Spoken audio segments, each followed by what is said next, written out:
ஆண்டவரே எங்களை பாதுகாத்து நடத்தி பலன் தந்து சுகம் தந்து நன்மை செய்து அற்புதங்களை செய்து ஆண்டவரே நாங்கள் நினையாத காரியங்களெல்லாம் செய்தீர் ஆண்டவரே. எங்களால் முடியாத காரியங்களை நீ செய்தீர் ஆண்டவரே. நாங்கள் நினைத்து பார்க்க முடியாத அளவுக்கு நன்மைகளை செய்தீர் ஆண்டவரே. அதற்காக நாங்கள் உங்களுக்கு நன்றி செலுத்துகிறோம். அதற்காக நாங்கள் உங்களுக்கு நன்றி செலுத்துகிறோம் ஆண்டவரே.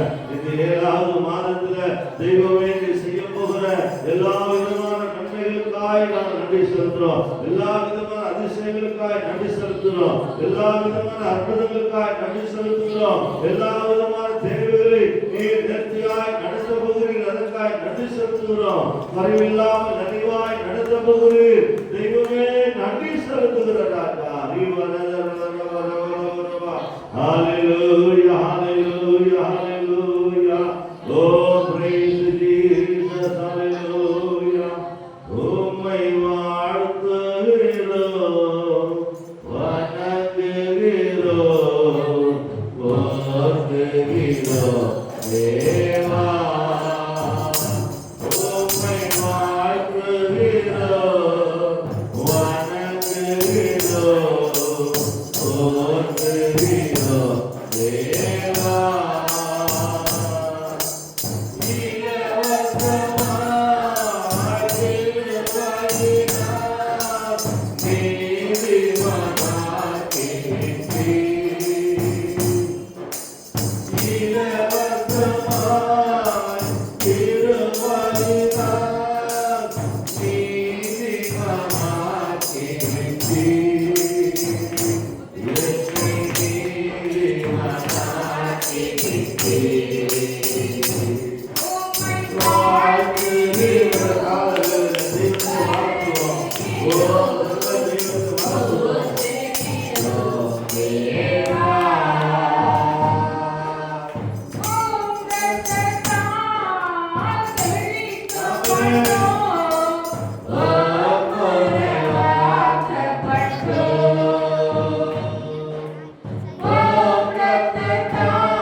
சொல்லி சொல்லி பாடுவே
கடந்த 6 மாதம் நடத்தினபடினால 7வது மாதத்தை கர்த்தர் கிருபையாய் தந்திருக்கிறபடினால இந்த நாளிலே கர்த்தர் நம்மோடு இடைபெறும்படியாக நம் தெய்வத்தை நோக்கி பார்ப்போம். ஹalleluya ஹalleluya ஹalleluya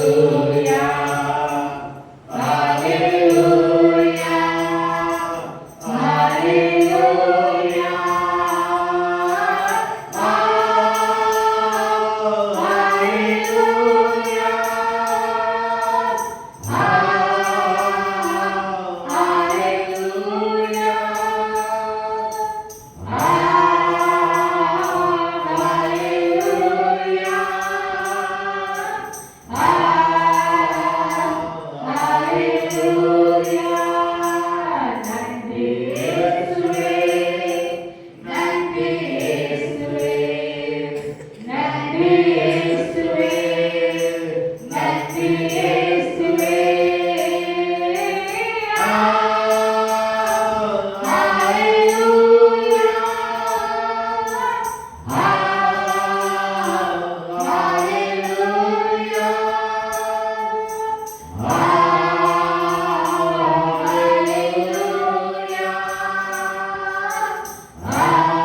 கடந்த 6 மாதம் முழுவதும் நம்ம நடத்தினார், பாதுகாத்து கொண்டார். அதற்காக நம்ம தேவனுக்கு நன்றி செலுத்த இந்த புதிய விசேஷம் ஆயத்தங்களை பிரவேசித்திருக்க நம்முடைய வாழ்க்கை கத்த நன்மையானது செய்ய விரும்புகிறார். அதற்காக நாம் தேவ சமூகத்தில் இன்றைக்கு கத்துடைய வார்த்தை நாம் ஒரு விஷயம் நாம் உலகின் ஆழ்ந்து நாம் தேவ நோக்கி பார்ப்போம். ஆதியாகமத்தின் புத்தகம் 39ஆம் அதிகாரம் 23ஆம் வசனத்தை வாசிப்போம். ஆதியாகமம் அவனோடு இருந்தபடியினாலும் அவன் எதை செய்தானோ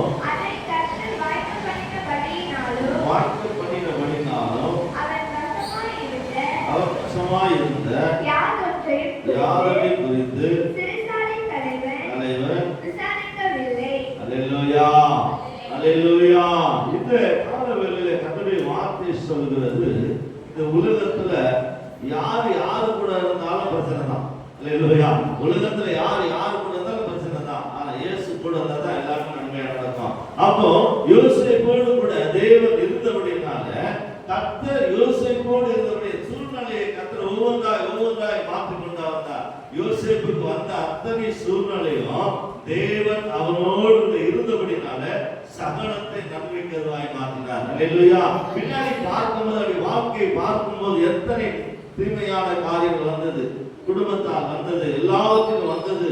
ஆனா எல்லாவற்றையும் கர்த்தர் முறியடிக்க உதவி செய்தார். அல்லேலூயா. இந்த 7வது மாதத்துல ஒருவேளை 6 மாதத்தை குறித்து நாம் கவலைப்படாதபடிக்கு இந்த 7வது மாதத்தை குறித்து கவலைப்படாதபடி இருக்கணும். கடந்த 6 மாதம் நன்மை செய்த தெய்வம், கடந்த 6 மாதங்களை உதவி செய்த தெய்வம், 6 மாதங்களை நடத்தின பாதுகாத்து கொண்ட தெய்வம் யோசேப்பை நடத்தினார். பின்னாடி திரும்பி பார்க்கும் எல்லா சூழ்நிலையும் ஒவ்வொன்றாய் கர்த்தர் நடத்தி வந்தார். இப்பொழுது சொல்லுகிறது, வார்த்தை சொல்லுகிறது, கர்த்தர் யோசேப்போடு இருந்தபடினால அவன் எதை செய்தானோ அதெல்லாம் என்னவாயிருந்து நன்மையாய் மாறுது, ஆசீர்வாதமா மாறுது. அது எல்லாமே தீமை ஒன்றுமே இல்லாமல் கர்த்தர் முறியடித்தார். அதற்கு காரணம் என்னவென்று சொன்னால் யோசேப்பு தேவனோடு இருந்தார். அல்லேலூயா. யோசேப்பு தேவனோடு இருந்தபடினால, தேவனுக்கு பயப்படுகிற மனுஷனாய் வாழ்ந்தபடினால, தேவனுடைய வார்த்தைக்கு தேவனை விசேஷம் நேசிக்கிற ஒரு மனுஷனாய் இருந்தபடினால கர்த்தர் யோசேப்பை எல்லா தீங்குக்கும் விலக்கி பாதுகாத்து கொண்டார். அல்லேலூயா. எல்லா தீங்குக்கும் விலக்கி பாதுகாத்து கொண்டது மாத்திரமல்ல, எல்லா சூழ்நிலையிலும் அவனோடு இருந்தார். அல்லேலூயா. யோசேப்போடு கூட சூழ்நிலை மத்தியில் இருந்தாங்க. வேணும் சொல்லுது, பள்ளத்துல இருந்தா, சிறைசாலையில் இருந்தா, எல்லா இடங்களிலும் தேவன் அவனோடு இருந்தார். எல்லா இடத்திலையும் கர்த்தர் உயர்த்தி தான் வைத்தார். ஒரு நாள் அவர் என்ன செய்யல, தோல்வியடைய செய்யல, அவர் மனமடைய செய்யவில்லை.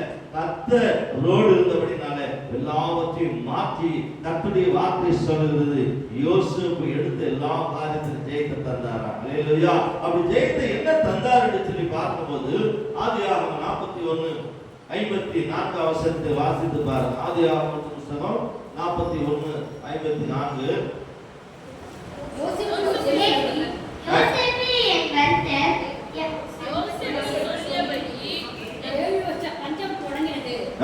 சகல தேசங்களிலும் பஞ்சம் உண்டாயிற்று. ஆனாலும் எகிப்து தேசம் எங்கும் ஆகாரம் இருந்தது. நல்லா கவனிங்க. அந்த யோசேப்பு இருந்தபடினால அந்த தேசம் முழுவதும் எல்லா தேசத்திலும் பஞ்சம், பிரச்சனை இருந்துச்சு, போராட்டம் எல்லாம் இருந்துச்சு. ஆனா யோசேப்பு இருந்த இடத்தை கர்த்தர் எப்படி மாத்தினாரா? பஞ்சமில்லாதபடி நன்மையாய் மாற்றினார். அப்ப கர்த்தருடைய வார்த்தை சொல்லி இந்த மாதத்துல கர்த்தர் எல்லா சூழ்நிலையும் உங்களுக்கும் நமக்கும் அந்த வார்த்தை கேட்கிற ஒவ்வொரு பிள்ளைகளுக்கும் நன்மையாய் மாற்றுவார். அல்லேலூயா. தீமை ஒரு நாள் தேவன் நமக்கு அனுமதிக்கவே மாட்டார். அது ஏன் அனுமதிக்க மாட்டார்? நாம் தேவனோடு இருந்தால் அனுமதிக்க மாட்டார். தேவனோடு இல்லாம நான் உலகத்தோடு இருந்தோம்னா கண்டிப்பா தீமை வரும், பிரச்சனை வரும், போராட்டம் வரும், எல்லாம் வரும். ஆனா நம்முடைய வாழ்க்கையில இயேசு எல்லாம் கவனிச்சு பாருங்க. யோசேப்பு தேவனோடு இருந்தபடினால பிரச்சனை இல்ல, பிரச்சனை மாதிரி இருந்தது. நல்ல பிரச்சனை மாட்டிக்கிறாரு. ஆனா பிரச்சனை இல்லை. ஏன்னா யோசேப்பு தேவனோடு இருந்தபடினால அத்தனையும் கர்த்தர் மாதிரியாய் மாற்றினார். அது நிஜமா இல்ல, மாதிரியாய் மாற்றினார். பள்ளத்துல மாதிரியாய் மாற்றினார், சிறைசாலையில மாதிரியாய் மாற்றினார். அனுபவம் மாதிரி காமிச்சார். அது என்ன செய்யல, அது அடிமையா அல்லது பிரச்சனையா கர்த்தர் ஒரு நாள் அதை என்ன பண்ணல, காண்பிக்கல. உங்களுக்கும் எனக்கு அந்த வார்த்தை கேட்கிற ஒவ்வொரு பிள்ளைகளுக்கும் இந்த 7வது மாதம் எது வந்தாலும் மாதிரி தானே தவிர உண்மை கிடையாது. எந்த சூழ்நிலையிலும் கர்த்தர் தீமையாய் நமக்கு அனுமதி நன்மையாய் தருவார், நன்மையாய் மாற்றுகிற தெய்வம். அதுக்கு கடைசியான ஒரு வசனத்தை பார்க்கும்போது சங்கீதங்களின் புத்தகம் 86ஆம் சங்கீதம் 17ஆம் வசனத்தை வாசித்து பாருங்க. சங்கீதங்களின் புத்தகம் 86:17. கர்த்தர் எனக்கு துணை செய்து என் பகைஞர் கண்டு வெட்கப்படும்படிக்கு எனக்கு அனுகூலமாக அடையாளத்தை என்ன சொல்ற தாவீது சொல்லி ஜெபம் பண்றாரு. ஆண்டவரே, ஜனங்கள்லாம் பாக்குறாங்கப்பா, அப்படி எல்லாம் இருக்கிறாங்களே, இவங்களுக்கு முன்னால என்ன பண்ணுங்க, ஒரு அடையாளத்தை காண்பீங்க, ஒரு நன்மை செய்யுங்க அப்படின்னு சொல்லி தெய்வத்துல விண்ணப்பம் பண்ணுகிறார். ஆனா நான் இந்த 7வது மாசத்துல கர்த்தர் நமக்கு நன்மையா மாத்தணும்னா நாம் தேவனோடு கூட இருக்கணும். 2வது நாம் விண்ணப்பம் பண்ணணும். அல்லேலூயா. அப்படி விண்ணப்பம் பண்ணும்போது தான் கர்த்தர் உங்களுக்கும் எனக்கு அந்த வார்த்தை கேட்கிற ஒவ்வொரு பிள்ளைகளுக்கும் ஜெபிக்கிற குடும்பத்துல ஜெயந்தா ஒரு தோல்வி கிடையவே கிடையாது. ஏன்னா ஜெபம் உள்ள வாழ்க்கை, ஜெபம் உள்ள குடும்பம், ஜெபம் உள்ள ஒரு ஜீவியம், ஜெபிக்கிற ஒரு வாழ்க்கை ஜெயத்தை தரும். அங்க நீங்க பார்த்து தானியேல் 3 வேளை ஜெபித்தார். கர்த்தர் அவருடைய காரியத்தை எல்லாவற்றையும் ஜெயமாய் மாற்றி தந்தார். எல்லாவற்றையும் ஜெயமாய் மாற்றி தந்தார். இந்த 7வது மாதத்துல ஒரு பொறுத்தலோடு நாம் கடந்து போவோம். கர்த்தருடைய வார்த்தை சொல்லுது, யோசேப்பு தேவனோடு இருந்தார், தேவன் யோசேப்போடு இருந்தார், கர்த்தர் அவர் எல்லா காரியங்களும் நன்மையா மாற்றினார். அந்த தாவீது சொல்லுகிற, ஆண்டவரே, எனக்கு எல்லாத்தையும் இந்த உலக ஜனங்களுக்கு முன்பதாக, எதிர்க்க ஜனங்களுக்கு முன்பதாக அவர்கள் வெட்கப்படும்படி என்னை நீ உயர்த்தும் என்று சொல்லி, என்னை ஆசீர்வதி, என்னை நடத்தும் என்று சொல்லி அவன் கேட்டான். கர்த்தர் அதை அப்படியே வாக்கியம் பண்ணி தந்தார். அதுதான் வேதம் சொல்லுது. இந்த உலகத்துல விசேஷமாக தாவீது என் இருதயத்துக்கு ஏற்றவன் என்று சொல்லி கர்த்தர் விண்ணப்பிக்கிற ஒரு மனுஷனாய் காணப்பட்டார். இந்த காலவெளியில நாம் ஜெயத்தை இந்த 7வது மாதத்துல பெற்றுக்கொள்ள வேண்டுமானா நாம் ஜெபிக்கிற ஒரு குடும்பமாய், ஜெபிக்கிற ஒரு மனுஷியாய், ஜெபிக்கிற ஒரு மனுஷனாய், ஜெபிக்கிற ஒரு சந்ததியாய் மாறுவோமானால் ஜெயத்தை நம்முடைய வாழ்க்கையை கர்த்தர் தருவார். தோல்வி என்பது இல்லவே இல்லை. நன்மையாய் மாற்ற போகிறார். நம்ம எல்லாரும் அப்படி இருந்த இடத்துல தெய்வத்தை நோக்கி பார்க்கணும். இந்த காலவெளியில கர்த்தர் நம்மோடு கூட இருக்கிறபடினால கர்த்தருடைய